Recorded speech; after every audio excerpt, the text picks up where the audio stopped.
بسم اللہ الرحمن الرحیم۔ السلام علیکم عزیز طلباء، عزیز طلبات، امید ہے آپ سب خیریت سے ہوں گے۔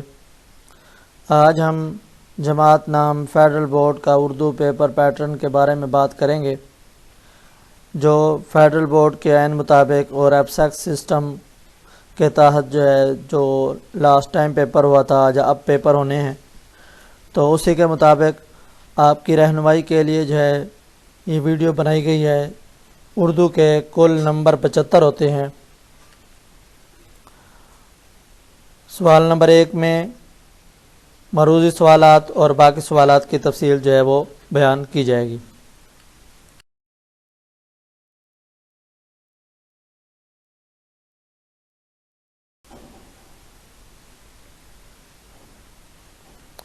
سوال نمبر 1 کہ ایم سی کیوز مروزی سوالات ہوں گے، جس کے اندر 15 مروزی سوالات ہوں گے، اور اسی میں مختلف قواعد، زیادہ تر قواعد کا حصہ ہوتا ہے، اور اس کے ساتھ ساتھ شعر اصطلاحات بھی ہوں گے، جیسا کہ آپ کے سامنے ابھی بیان کرتے ہیں۔ سوال نمبر 1 یہ ہے، ایسا جملہ جس میں مسند اور مسند الیہ دونوں اسم ہوں کیا کہلاتا ہے؟ مسند الیہ اور مسند دونوں اسم ہوں تو جملہ اسمیہ۔ نمبر 2، جملہ فعلیہ کے مسند کو کیا کہتے ہیں؟ جملہ فعلیہ کے مسند کو فعل کہتے ہیں۔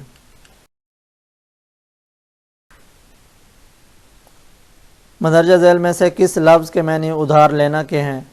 استعارہ۔ ہم آواز الفاظ کو کیا کہتے ہیں؟ قافیہ۔ جس جملے میں مسند الیہ اسم اور مسند فعل ہو، ایسے جملے کو کیا کہتے ہیں؟ جملہ فعلیہ۔ علی ذہین ہے، جملے میں علی قواعد کی روح سے کیا ہے؟ مبتدا۔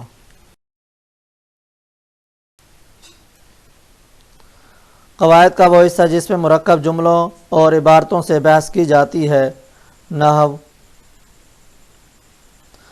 اسم علم کی قسمیں ہیں 5۔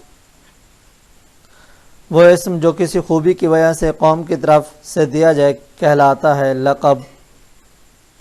اسم کی بناوٹ کے اعتبار سے کتنی قسمیں ہیں؟ 3۔ ایسا اسم جو نہ خود کسی سے بنا ہو اور نہ کوئی دوسرا اسم اس سے بنے کہلاتا ہے اسم جامد۔ بے خطر کود پڑا آتش نمرود میں عشق، اس مصرعے میں کون سی صنعت کا استعمال کیا گیا ہے؟ صنعت تلمیح۔ ایک سب آگ ایک سب پانی، دیدہ و دل عذاب ہیں دونوں، درج بالا شعر میں کس صنعت کا استعمال کیا گیا ہے؟ صنعت تضاد۔ کسی بات کی اصل وجہ سے ناواقف ہوتے ہوئے از خود کسی چیز کو علت یعنی وجہ قرار دے دینا کہلاتا ہے صنعت حسن تعلیل۔ دو ایسے الفاظ جو صورت میں ایک ہوں مگر معنی میں مختلف ہوں اور ان کی ادائیگی ملتی جلتی ہو، اسے کہتے ہیں صنعت تجنیس۔ یہ وہ سوال نمبر 1 تھا جس کے اندر معروضی سوالات ہیں، یعنی اس قسم کے ہمارے پاس معروضی سوالات آتے ہیں۔ آپ نے دیکھا اس میں اردو جو ٹیکسٹ بک ہے اس میں سے کوئی بھی سوال ایسا نہیں ہے یعنی کہ جو ہمیں یاد کرنا پڑے، چونکہ یہ سمجھنے کے ساتھ تعلق رکھتی ہیں ساری چیزیں، تو زیادہ تر حصہ وہ گرامر کا آتا ہے، شعر اصطلاحات کا آتا ہے، تو اسی کے مطابق وہ پیپر بنایا جائے۔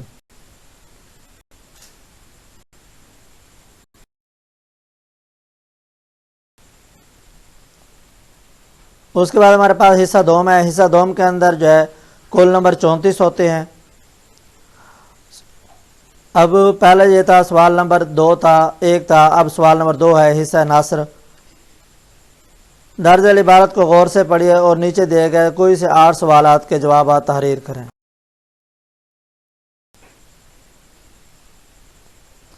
اب یہ آپ کے سامنے وہ عبارت ساری کی ساری موجود ہے، اسی میں سے آپ نے وہ 9 کویشچن دیے جائیں گے، ان میں سے آپ نے 8 کویشچن وہ حل کرنے ہوں گے، اسی میں سے ڈھونڈ کر آپ نے لکھنے ہوں گے۔ وہ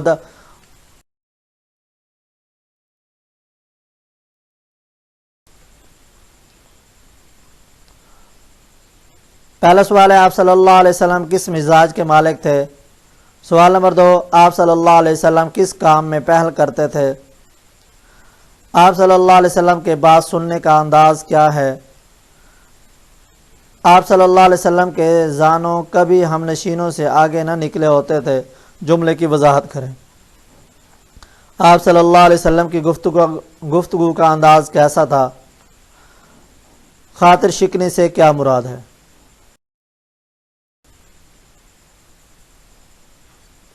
سلام اور مصافحہ میں کیا فرق ہے؟ آپ صلی اللہ علیہ وسلم کے اخلاق کیسے تھے؟ اس عبارت کا مرکزی خیال لکھیے۔ اب یہ 9 سوال ہیں جن میں سے آپ نے 8 کرنا ہوں گے۔ اس کے بعد ہے حصہ شعر۔ حصہ شعر کے اندر اشعار دیے جائیں گے، ان میں سے 6 دیے جائیں گے جن میں سے آپ نے 5 کے جوابات تحریر کر۔ یہ آپ کے سامنے جو ہے وہ اشعار دیے گئے ہیں۔ یہ 5 اشعار ہیں۔ 5 اشعار کے جو ہے وہ جو جوابات ہیں وہ بھی آپ نے اسی میں سے ڈھونڈ کر جو ہے وہ سوچنا ہے، سمجھنا ہے۔ کوئی مشکل نہیں ہے، بہت آسان ہے۔ تو آپ لوگ انہی کو سمجھیں گے، دیکھیں گے اور انشاءاللہ اسی کے اندر جو ہے وہ سارے کے سارے جوابات۔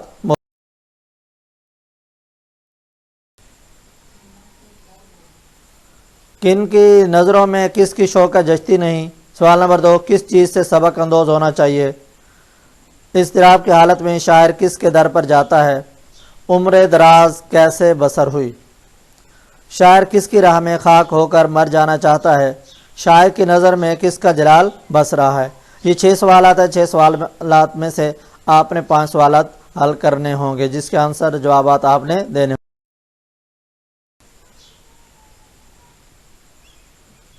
اس کے بعد ہمارے پاس ہے حصہ قواعد۔ حصہ قواعد کے 8 نمبر آتے ہیں جس میں سے 5 سوالات آپ کو دیے جائیں گے۔ 5 سوالات میں سے آپ نے کوئی سے 4 سوالات کے جوابات آپ نے تحریر کرنے ہوں گے۔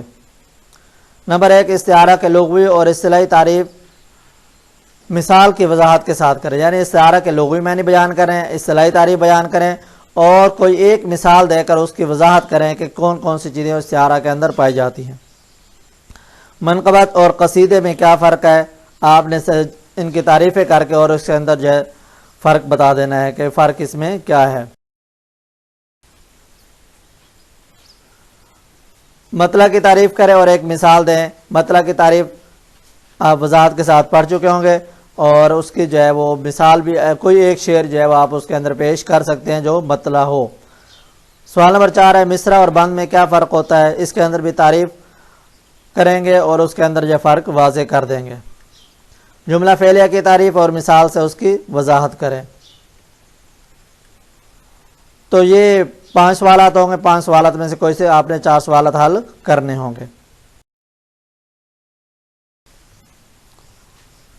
اس کے بعد ہمارے پاس حصہ سوم آتا ہے۔ حصہ سوم کے اندر کل نمبر 26 ہوتے ہیں، 26۔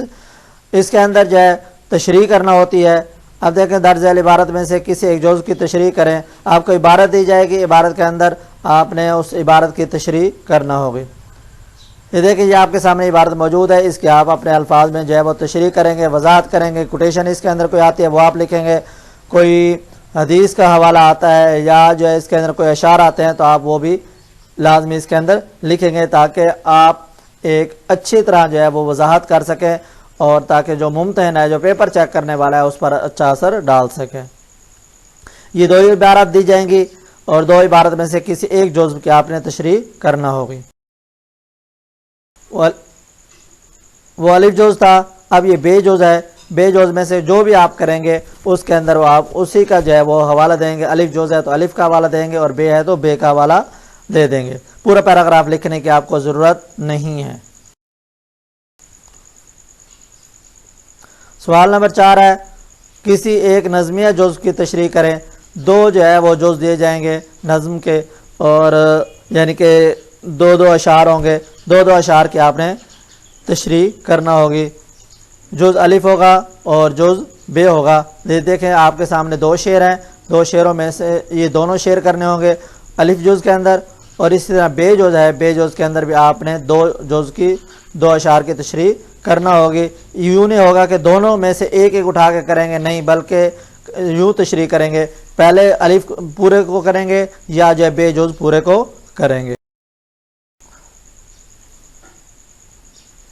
اس کے بعد ہمارے پاس غزلیہ جز کی تشریح کریں. یہ بھی اسی طرح ہوتا ہے کہ 2 جز دیے جاتے ہیں، یعنی کہ 2 اشعار کے جو ہے مختلف غزلوں سے اٹھا کر جو ہے وہ دیے جاتے ہیں، تو ان میں سے آپ نے ان کی تشریح کرنا ہوگی. الف جز اور بے جز، اس کے اندر بھی جو بھی آپ لکھیں گے وہ وہی اس کے اندر حوالہ دیں گے الف جز اور بے جز کا. اور تشریح کا طریقہ کار آپ جو وضاحت کے ساتھ جو آپ پڑھ چکے ہیں. اس کے بعد ہمارے پاس سوال نمبر 6 ہے. سوال نمبر 6 کے اندر ہے پرانی کتاب کی آپ بیتی لکھیں.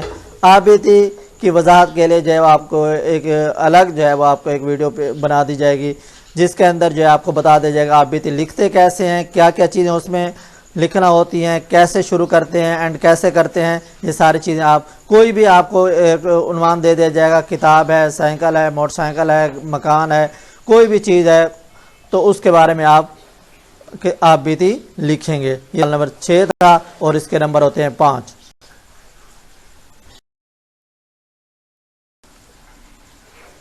اس کے بعد ہمارے پاس سوال نمبر 7 ہے. سوال نمبر 7 کے اندر جو خط دیے جاتے ہیں، خط میں جو ہے وہ اس کے اندر جو ہے وہ آپ نے لکھنے ہوں گے.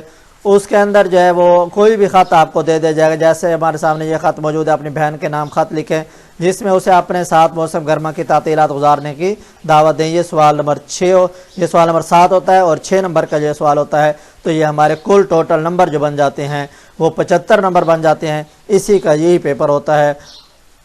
ہمیں اجازت چاہیے. اللہ حافظ. مزید ویڈیو دیکھنے کے لیے ہمارے چینل معلم اردو کا وزٹ کریں تاکہ آپ اس کے بارے میں مزید جان سکیں. مجھے اجازت چاہیے. اللہ حافظ.